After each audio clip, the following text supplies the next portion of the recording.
Good morning. आज हम new topic है वो स्टार्ट करेंगे, रासायनिक अभिक्रियाएं, जिसके अंतर्गत है वो हमने फर्स्ट ग्रेड के फर्स्ट पेपर के अंतर्गत परमाणु व अणु है वो कर लिया था हमने। आज हमारा नया टॉपिक है वो स्टार्ट है रासायनिक अभिक्रियाएं। रासायनिक अभिक्रियाओं को पढ़ने से पहले हम भौतिक परिवर्तन और रासायनिक परिवर्तन है उनके बारे में जानेंगे कि ये भौतिक परिवर्तन और रासायनिक परिवर्तन है वो क्या होते हैं। भौतिक परिवर्तन यानी पदार्थ की जो भौतिक अवस्था है उसमें परिवर्तन होता है, उसे कहते हैं भौतिक परिवर्तन। और रासायनिक परिवर्तन वो होता है जिसके अंतर्गत भौतिक और रासायनिक दोनों गुणों के अंदर परिवर्तन हो, उसे कहते हैं रासायनिक परिवर्तन। अब हम स्टार्ट करते हैं कि भौतिक परिवर्तन है वो क्या होता है। भौतिक गुण में जो परिवर्तन होता है उसे कहते हैं भौतिक परिवर्तन। जैसे कि आकार में परिवर्तन हो गया, आयतन में परिवर्तन हो गया और उसकी जो अवस्था होती है यानी कि आकार, आयतन, अवस्था के भौतिक गुण में परिवर्तन होना भौतिक परिवर्तन है वो कहलाता है। भौतिक परिवर्तन होता है वो एक अस्थायी परिवर्तन होता है, जैसे कि बर्फ से जल बनना और जल से वाष्प बनना, और वाष्प होती है उससे वापस जल बनना, और जल को है वापस से हम बर्फ है वो बना सकते हैं। इस प्रकार का जो परिवर्तन होगा ये अस्थायी होगा। जैसे कि सेब के जो फल होते हैं उनको काटना, सेब जैसे जो फल हैं उनको काटना, मोम का पिघलना होता है भौतिक परिवर्तन। पानी में शक्कर का घोल है वो है भौतिक परिवर्तन। कागज का फटना होता है वो होता है भौतिक परिवर्तन। बारिश होना, ऊर्ध्वपातन, कपूर का ऊर्ध्वपातन और मोम का पिघलना है वो होते हैं भौतिक परिवर्तन के अंतर्गत आते हैं। भौतिक परिवर्तन के अंतर्गत हमें सीधे सीधे एग्जाम्पल है वो दिए जाएंगे कि मोम का पिघलना है वो कैसा परिवर्तन है। तो हमें पूछा जाएगा कि ये भौतिक परिवर्तन है या रासायनिक परिवर्तन है। तो हमारा जो राइट आंसर आएगा वो आता है कि ये मोम का जो पिघलना है वो होता है भौतिक परिवर्तन, लेकिन जब मोम जलती है तो वो होगा रासायनिक परिवर्तन। तो अब हम बात करते हैं रासायनिक परिवर्तन की कि इसके अंतर्गत भौतिक गुण व रासायनिक गुण दोनों है वो बदलते हों, उन्हें कहते हैं रासायनिक परिवर्तन। इसके अंतर्गत है वो स्थायी होता है और नया पदार्थ है वो बनता है। अनुत्क्रमणीय ये परिवर्तन है, यानी एक बार पदार्थ बन जाने के बाद है वो दोबारा है वो पदार्थ नहीं बनता है। जैसे कि दूध से दही बन जाए तो वापस हम दही से दूध बना सकते हैं? नहीं बना सकते। तो इस टाइप का जो परिवर्तन होगा वो होगा रासायनिक परिवर्तन। सेब का काला होना, दूध से दही का बनना, चांदी का काला होना, तांबे का हरा होना, प्रकाश संश्लेषण की क्रिया द्वारा है वो शोषण, मैग्नीशियम के जो फित्ते का जलना, सभी दहन होते हैं वो सभी किसमें आते हैं? रासायनिक परिवर्तन में। मोम का जलना है वो होता है रासायनिक, लेकिन मोम का जो पिघलना है वो आता है भौतिक परिवर्तन के अंतर्गत। दीपक का जलना ये सभी आएंगे रासायनिक परिवर्तन के अंतर्गत। अब हम बात करते हैं कि मोमबत्ती का जो जलना है वो होता है भौतिक परिवर्तन। रासायनिक दोनों परिवर्तन का है वो उदाहरण है। यानी हमें क्वेश्चन पूछा जाए कि मोमबत्ती का जलना है वो किस प्रकार का है वो परिवर्तन होगा, तो हमारा जो राइट आंसर है वो आता है कि भौतिक व रासायनिक दोनों परिवर्तन है वो हो सकते हैं, क्योंकि जब मोमबत्ती पिघलेगी तो वो होगा भौतिक परिवर्तन, लेकिन जब मोमबत्ती जलती है तो होगा रासायनिक परिवर्तन। अब हम बात करते हैं कि इसके गुण की, कि रासायनिक जो परिवर्तन होता है, रासायनिक अभिक्रियाओं के गुण है वो क्या क्या है। हमें कैसे पता चले कि रासायनिक अभिक्रिया है वो हुई है। गैस का है वो उत्सर्जन होता है। इसके अंतर्गत जब रासायनिक अभिक्रिया होगी तो गैस का उत्सर्जन होगा, रंग परिवर्तित होगा, ऊष्मा है वो परिवर्तित होगी, अवक्षेपण होगा। जैसे कि खारे पानी में साबुन है वो झाग है वो नहीं देकर अविलेय पदार्थ है वो बनाता है खारे पानी के अंतर्गत। अब है वो हम बात करेंगे कि रासायनिक जो अभिक्रियाएं हैं वो किसे कहते हैं, इसके क्या गुण होते हैं, इस प्रकार से है वो हम बात करेंगे। रासायनिक जो परिवर्तन होते हैं उनसे नया पदार्थ बनता है उसे कहते हैं रासायनिक अभिक्रियाएं। रासायनिक परिवर्तन ही है क्योंकि इनमें न्यू मैटर है वो बनता है, अर्थात रासायनिक परिवर्तन होना ही रासायनिक अभिक्रियाएं हैं वो होती है। रासायनिक अभिक्रिया में जो हम भाग लेते हैं, यानी जो रासायनिक अभिक्रिया में जो पदार्थ है वो हम भाग लेते हैं उसे कहते हैं क्रियाकारक, और जो परिणाम से जो बनता है उसे कहते हैं उत्पाद। समीकरण के रूप में, यानी कि जो बायां भाग है हमारा, लेफ्ट साइड है वो होता है क्रियाकारक, और जो हमारा राइट हैंड साइड है, दायां भाग है, वो होता है तीर के निशान की तरफ दायां भाग है वो होता है हमारा उत्पाद। जैसे हम मान लेते हैं कि हमारे पास है वो ये अभिक्रिया है A+B, और तीर के निशान से ये बनता है AB, तो जो हमारा लेफ्ट साइड है वहाँ हो गया क्रियाकारक, और जो हमारा राइट हैंड साइड है वहाँ हो गया उत्पाद। द्रव्यमान संरक्षण का नियम है वो कहता है कि क्रियाकारक व उत्पाद दोनों के अंतर्गत है वो मान है वो समान होता है। द्रव्यमान संरक्षण और स्थिर अनुपात के नियम का पालन करती है रासायनिक अभिक्रियाएं हैं वो द्रव्यमान संरक्षण और स्थिर जो अनुपात है उस नियम का है वो पालन करती है, क्योंकि क्रियाकारक व उत्पाद दोनों का मान है वो बराबर होता है।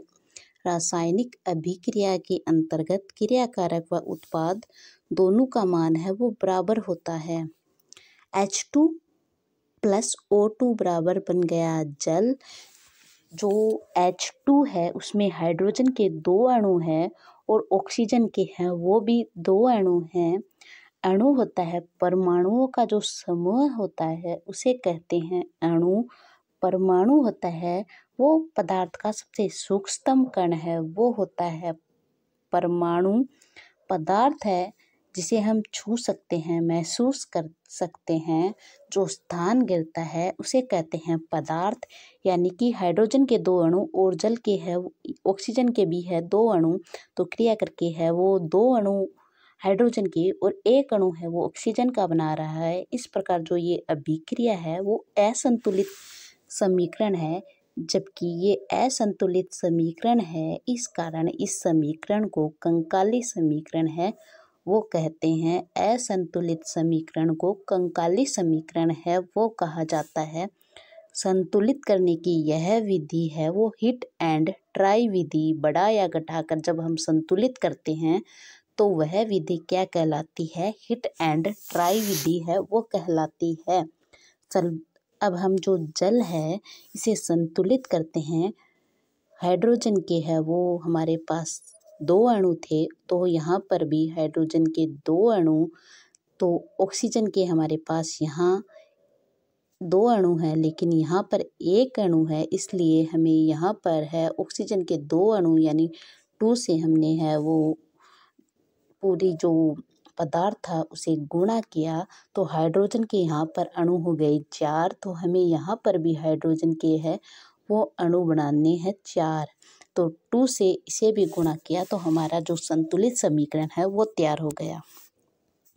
आगे हम संतुलित समीकरण है वो करना सीखेंगे। इस टाइप का जो क्वेश्चन है वो 2018 के अंतर्गत है वो पूछा गया था। क्रियाकारक एवं उत्पाद संख्या में एक से अधिक होने पर प्लस का है वो चिन्ह है वो लगा देते हैं। इस टाइप से जो समीकरण है उसमें क्रिया कारक के अंतर्गत है या फिर उत्पाद में एक से अधिक पदार्थ होने पर है वो हम प्लस का चिन्ह है वो लगा देते हैं।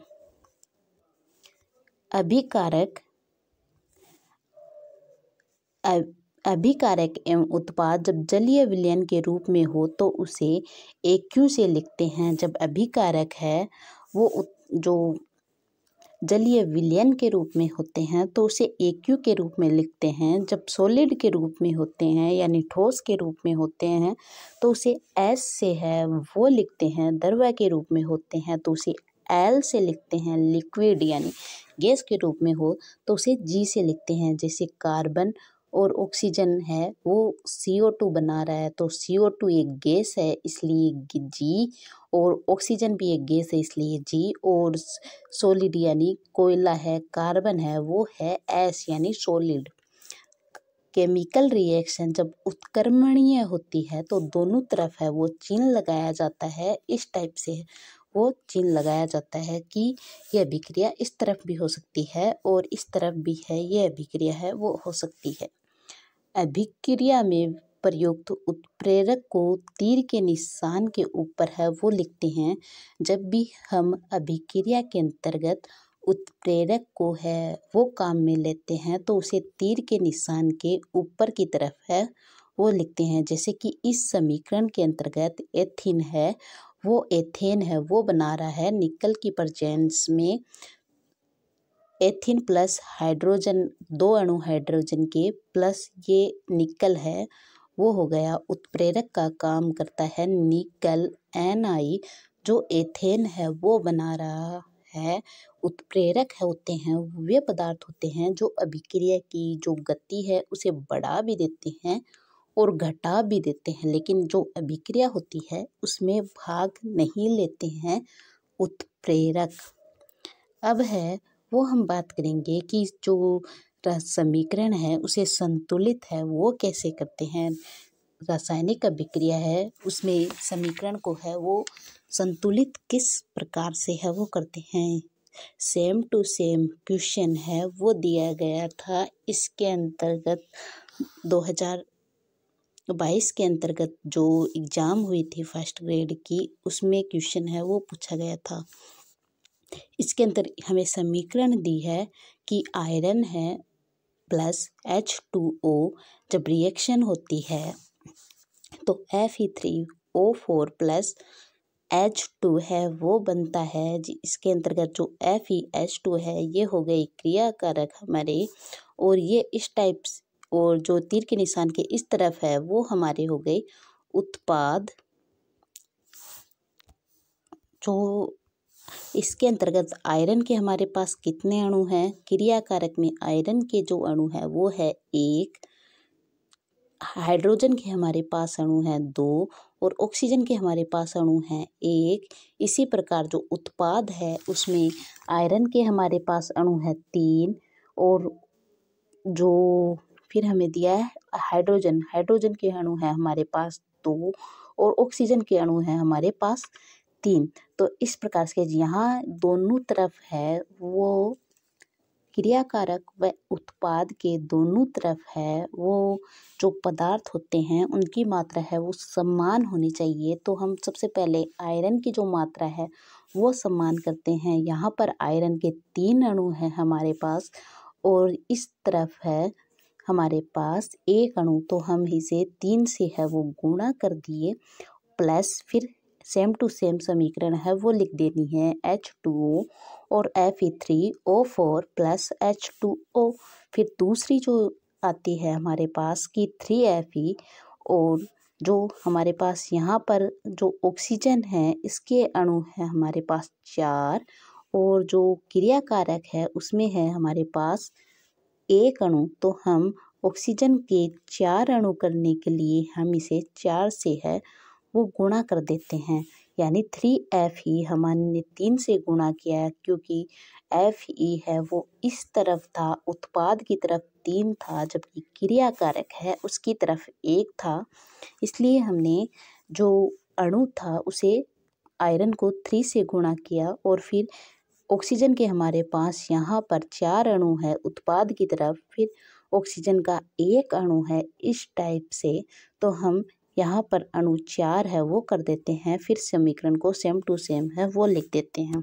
अब हम आगे करते हैं कि जो यहाँ पर अब हमें जो इस इक्वेशन से है वो सॉल्व करना है हमें, कि आयरन के हमारे पास 3 अणु हैं, यहाँ पर भी आयरन के हमारे पास 3 अणु हैं, फिर हमारे पास हाइड्रोजन के जो अणु है वो हो गए 8 और ऑक्सीजन के अणु हो गए हमारे पास 4, यानी कि आयरन के हमारे पास 3 है यानी सेम सेम है, लेकिन हाइड्रोजन के हमारे पास यहाँ पर 4 अणु हैं लेकिन यहाँ पर 2 है, ऑक्सीजन के भी 4 है और इस तरफ भी ऑक्सीजन के 4 है, यानी कि अब हमें हाइड्रोजन है उसे 8 बनाना है। तो 8 बनाने के लिए हाइड्रोजन को 4 से है वो मल्टीपल कर देते हैं, यानी 3Fe + 4H2O, फिर क्रिया करते हैं तो Fe3O4 + 4H2O, यानी कि यहाँ तक तो सेम था हमारा। इस इक्वेशन में हमें सिर्फ हाइड्रोजन है उसकी जो अणु है उसे बराबर करना है, तो हमें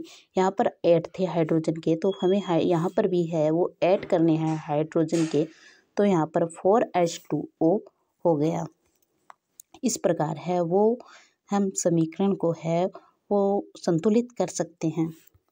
एक बार वापस से है वो हम देखते हैं इस समीकरण को कि आयरन जल की जब अभिक्रिया करवाए तो Fe3O4 + H2, यहाँ पर 1 अणु है तो यहाँ पर 3 है, तो यहाँ पर 3 किए हमने, यहाँ पर जल के कितने हैं 2 है, यानी हाइड्रोजन के कितने हैं 2 है, 2 है ठीक है सेम है, फिर यहाँ पर ऑक्सीजन के 1 है, यहाँ पर 4 है, तो हमें 4 से वो मल्टीपल किया यहाँ पर, फिर हो गया और फिर हमारे पास ये बराबर हो गए, फिर हमारे पास यहाँ पर हाइड्रोजन के हैं वो 8 हो गए, तो हम यहाँ पर भी हाइड्रोजन का है वो 8 कर देंगे। इस प्रकार है वो समीकरण है वो संतुलित होती है। आज है वो हमने पढ़ा कि जो समीकरण है रासायनिक परिवर्तन क्या होता है, भौतिक परिवर्तन है वो क्या होता है। भौतिक परिवर्तन यानी पदार्थ की भौतिक अवस्था में है वो परिवर्तन होता है, उसे कहते हैं भौतिक परिवर्तन।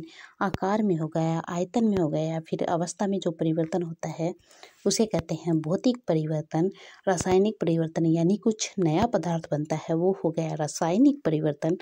भौतिक व रासायनिक परिवर्तन के जो एग्जाम्पल है वो सबसे ज़्यादा इम्पोर्टेंट है, एग्जाम के अंतर्गत है वो ही पूछे जाते हैं। फिर हमने है वो जो समीकरण है उसे संतुलित करने की है वो बात की कि समीकरण को संतुलित है वो किस प्रकार है वो करते हैं। कल हम जो रासायनिक अभिक्रिया के प्रकार हैं उनके बारे में है वो विस्तार से है वो चर्चा करेंगे। धन्यवाद।